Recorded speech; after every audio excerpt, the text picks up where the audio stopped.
শয়তান এত ভয়ানক, শয়তান মানুষের এত বড় শত্রু যে আপনার যেই সন্তানটা এখনো জন্মগ্রহণ করেনি, আপনার পাঁজরে আছে, শুক্রকীট অবস্থায় আছে, ওই সন্তানকে নিয়েও শয়তান পরিকল্পনা করে।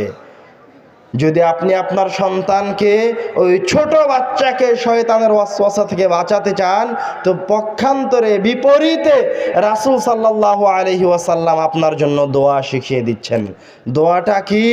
আপনি যখন আপনার স্ত্রীর সাথে মিলনে যাবেন তখন বলবেন, আল্লাহুম্মা জান্নিবনা শয়তান, হে আল্লাহ, আপনি আমাকে আর আমার স্ত্রীকে শয়তানের ওয়াসওয়াসা থেকে, শয়তান থেকে মুক্তি দান করুন। ওয়াজান্নিবি শাইতানা মা রাযাকতানা, আর আমার স্ত্রীর মাধ্যমে আমাদের যে সন্তানটা আমার স্ত্রীর গর্ভে আসবে, আপনি তাকে শয়তান থেকে পরিত্রাণ দান করুন। আপনি তো কোনোদিন রাসূল সাল্লাল্লাহু আলাইহি ওয়াসাল্লামের হাদিস শোনেননি, আপনি কিভাবে জানবেন শয়তান কত শক্তিশালী?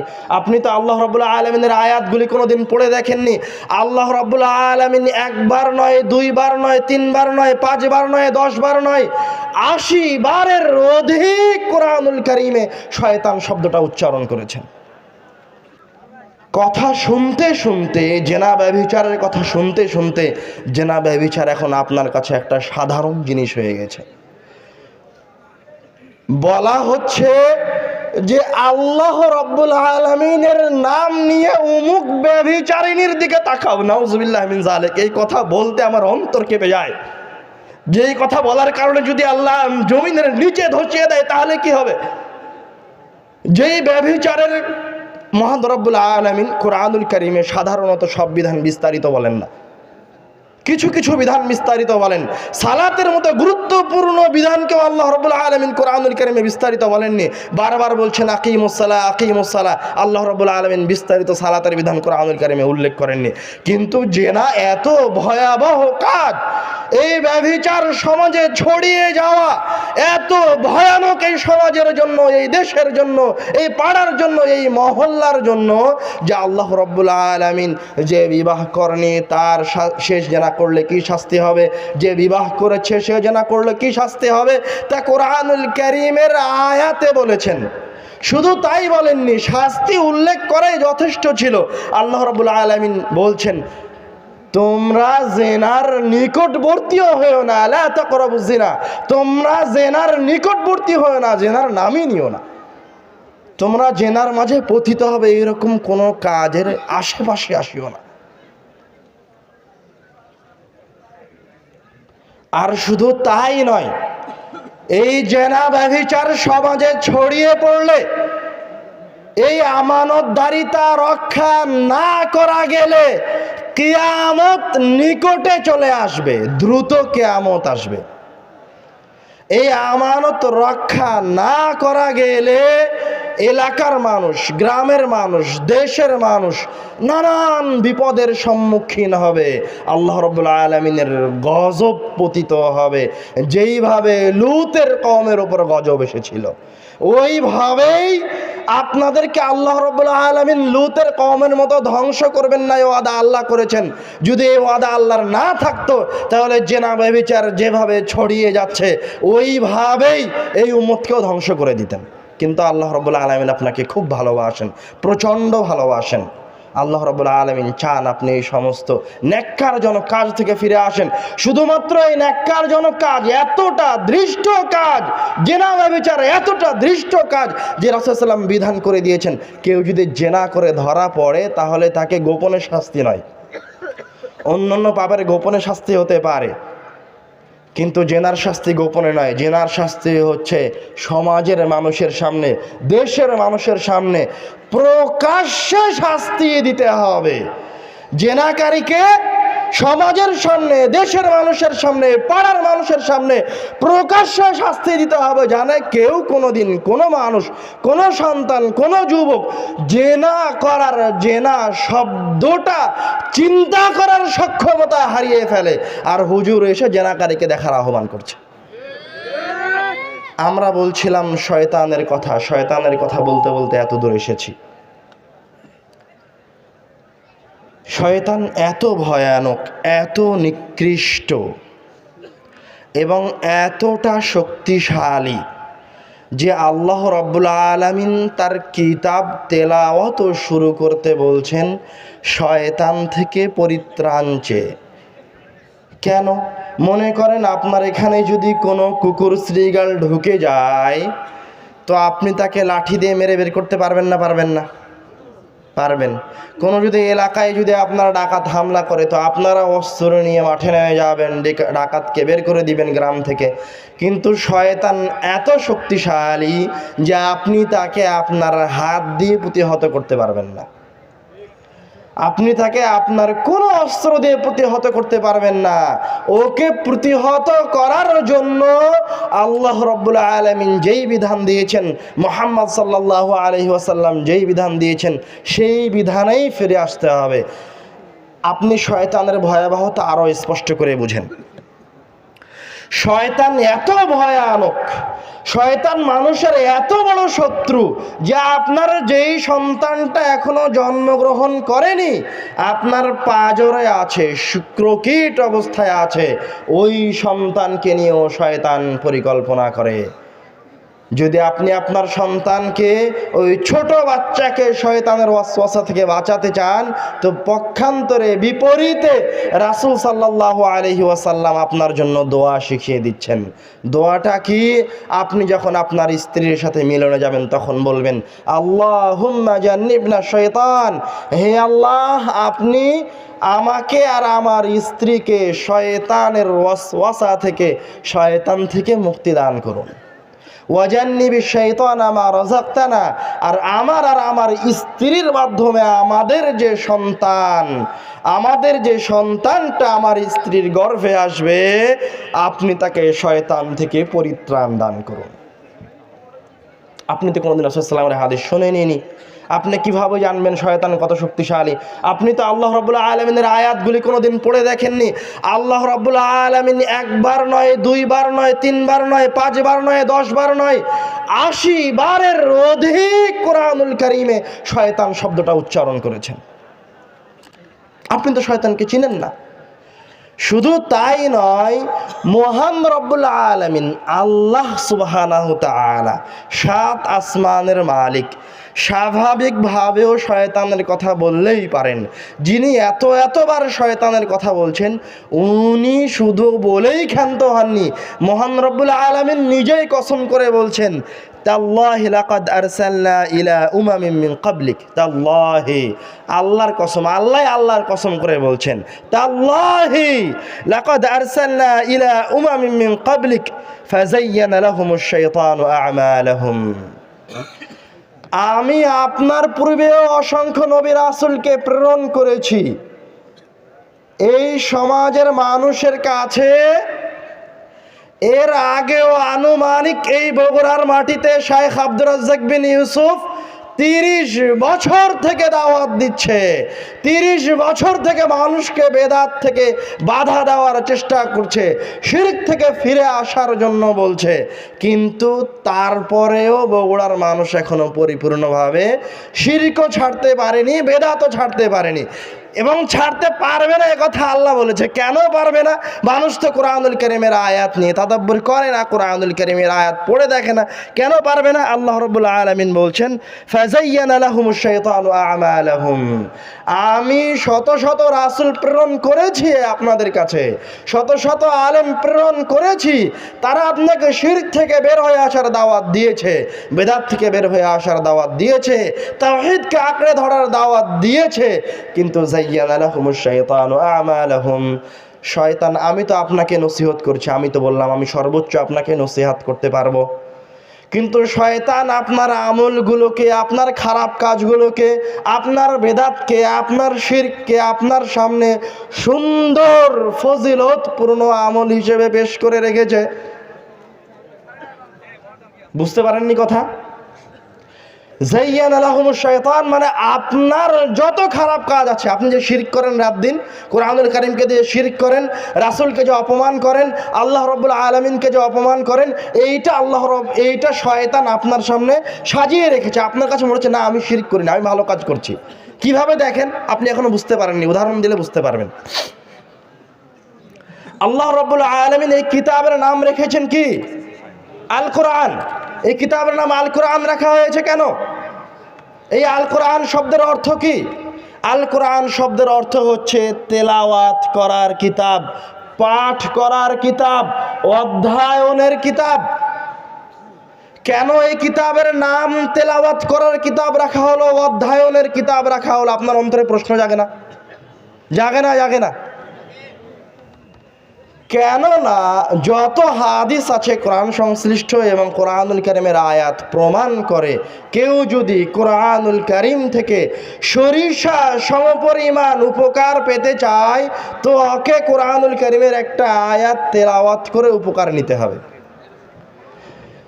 আপনি যদি কোরআনুল কারীমকে দিয়ে দুর্গ নির্মাণ করেন, কোরআনুল কারীমকে দিয়ে যদি দুর্গ নির্মাণ করেন আর ওই দুর্গর ভিতরে ঢুকে থাকেন, তবুও কোরআনুল কারীমকে দিয়ে নির্মিত এই দুর্গ আপনার সরিষা সমপরিমাণ উপকার করতে পারবে না।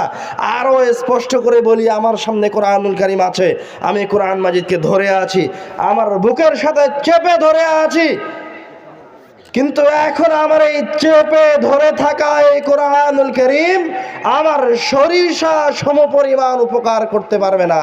কেউ যদি সামনে থেকে গুলি চালায় তো গুলি এই কোরআনুল কারীমকে ভেদ করে আমার বুকে গিয়ে আঘাত করবে। তো আমি যদি চাই যে আমার সামনে থেকে কেউ যদি গুলি করে আর আমি গুলি থেকে যদি পরিত্রাণ পেতে চাই, তো এই কোরআনুল কারীম আমার বুকে সেটে ধরলে হবে না, আঁকড়ে ধরলে হবে না, কোরআনুল কারীমের একটা আয়াত তেলাওয়াত করতে হবে। তাহলে যদি সামনে থেকে গুলিও করা হয় তো এই গুলি আমার বক্ষে ঢুকবে না। এই কথা আমি বলিনি, রাসূল বলে গেছেন। রাসূল সাল্লাল্লাহু আলাইহি ওয়াসাল্লাম বলছেন, ইন্নাল্লাহা তাআলা লা ইউআযযিবু কলবান ওয়াল কুরআন। যে অন্তর কোরআনকে ধারণ করে আল্লাহ রাব্বুল আলামিন ওই অন্তরকে কোনোদিন শাস্তির সম্মুখীন করবেন না। তারপরে আল্লাহ রাব্বুল আলামিন বলছেন, ইন্না হাযাল কুরআনা মা'জাবাতুল্লাহ ফামান দাখালা ফীহি ফাহুয়া আমিন। কোরআনুল কারীম হচ্ছে আমার জন্য বুলেট প্রুফ জ্যাকেট, মা'জাবাতুল্লাহ, আল্লাহ রাব্বুল আলামিনের পক্ষ থেকে মুসলমানদের জন্য, মুমিনদের জন্য safe house, bullet proof jacket.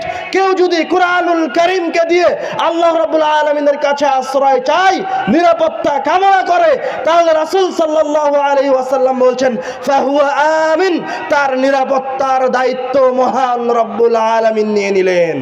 সুবহানাল্লাহ।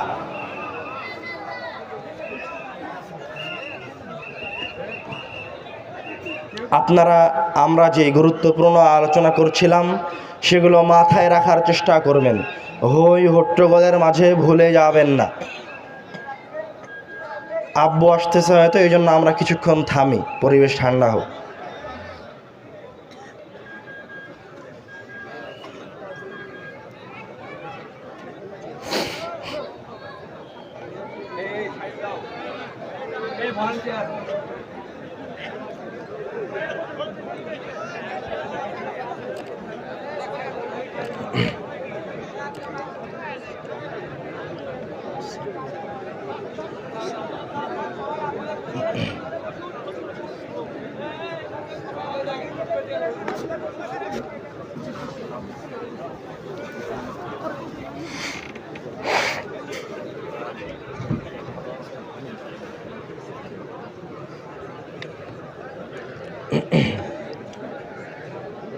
ইন্নাল হামদুলিল্লাহ ওয়াসসালাতু ওয়াসসালামু আলা রাসূলিল্লাহ। আমরা শয়তানের ভয়াবহতা নিয়ে আলোচনা করছিলাম আর কোরআনুল বিপরীতে কোরআনুল কারীমের শক্তির কথা বলছিলাম। তো আমরা শয়তানের ভয়াবহতার আলোচনা, শয়তানের ভয়াবহতার অংশ শেষ করে পরের অংশে চলে যাই। কোরআনুল কারীমের কিছু বৈশিষ্ট্য বলে, কোরআনুল কারীমের কিছু সূরার গুরুত্বপূর্ণ বিশেষ সূরার ফজিলত বলে আমরা আমাদের আলোচনার শেষের দিকে চলে যাব ইনশাআল্লাহ। ওমা তৌফিকি ইল্লা বিল্লাহ। আপনারা সদা সর্বদা সচেতন থাকেন।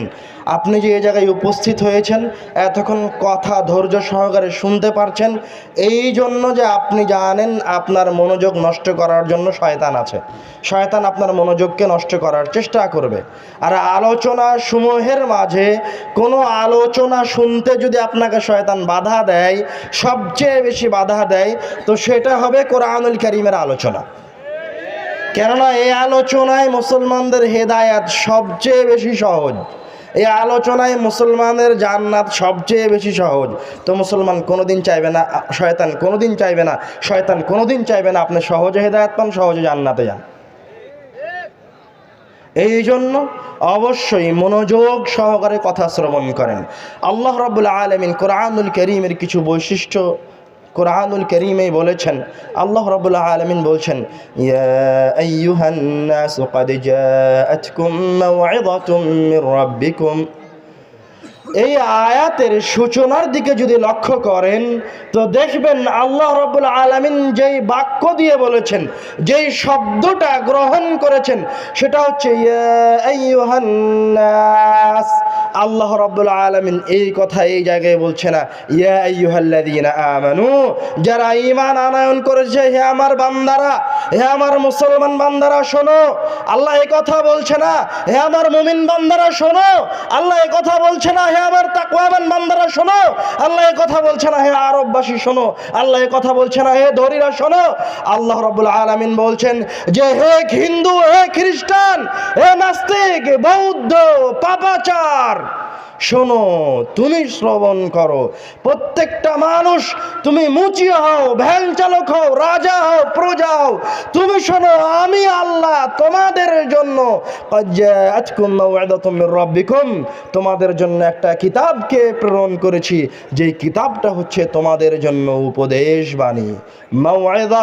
যেই কিতাবের কাছে আসলেই, যে কিতাবের আয়াত তেলাওয়াত করলে এই কিতাব তোমাদেরকে উপদেশ দিবে।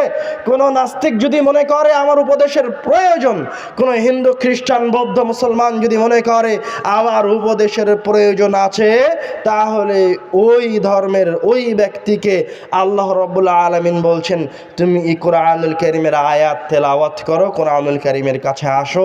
তুমি যেই বিভ্রান্তির মাঝে থাকো না কেন, তোমার যেই উপদেশের প্রয়োজন হোক না কেন, এই কিতাব তোমাকে সেই উপদেশ প্রদান করবে। উপদেশ প্রদান করলে, উপদেশ গ্রহণ করলে কি হবে? ওয়াশিফাউন লিমা ফিস সুদূর। ওই যে পাপাচারের কারণে আল্লাহ রাব্বুল আলামিনের নাফরমানি করে করে আপনার অন্তরটা কালো হয়ে গেছে, আপনার অন্তরটা বাঁকা হয়ে গেছে। আপনি ইহুদি হন আর খ্রিস্টান হন আর নাস্তিক হন, আপনার অন্তর যেই অবস্থাতেই থাক না কেন, আপনি যদি কোরআনুল কারীম গ্রহণ করেন, তেলাওয়াত করেন, এখান থেকে উপদেশ নেন, তাহলে আল্লাহ রাব্বুল আলামিন বলছেন এই কিতাব আপনার আরো একটা কাজ করবে, শিফাউন লিমা ফিস সুদূর।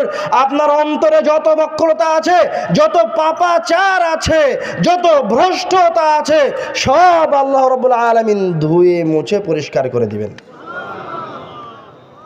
ওয়াহুদাম ওয়া রাহমাতুল লিল মুমিনিন। আপনি উপদেশ গ্রহণ করলেন, আপনার অন্তরকে পরিষ্কার পরিচ্ছন্ন করলেন।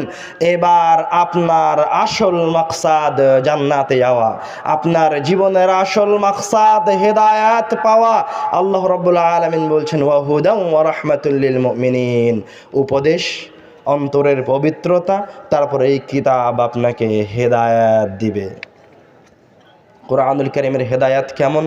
আল্লাহ রাব্বুল আলামিন বলছেন ইন্না হাযাল কুরআনা ইয়াহদি লিল্লাতী হিয়া আকওয়াম। এই কোরআনুল কারীমের হেদায়াত হচ্ছে অন্য সকল হেদায়াত থেকে আলাদা।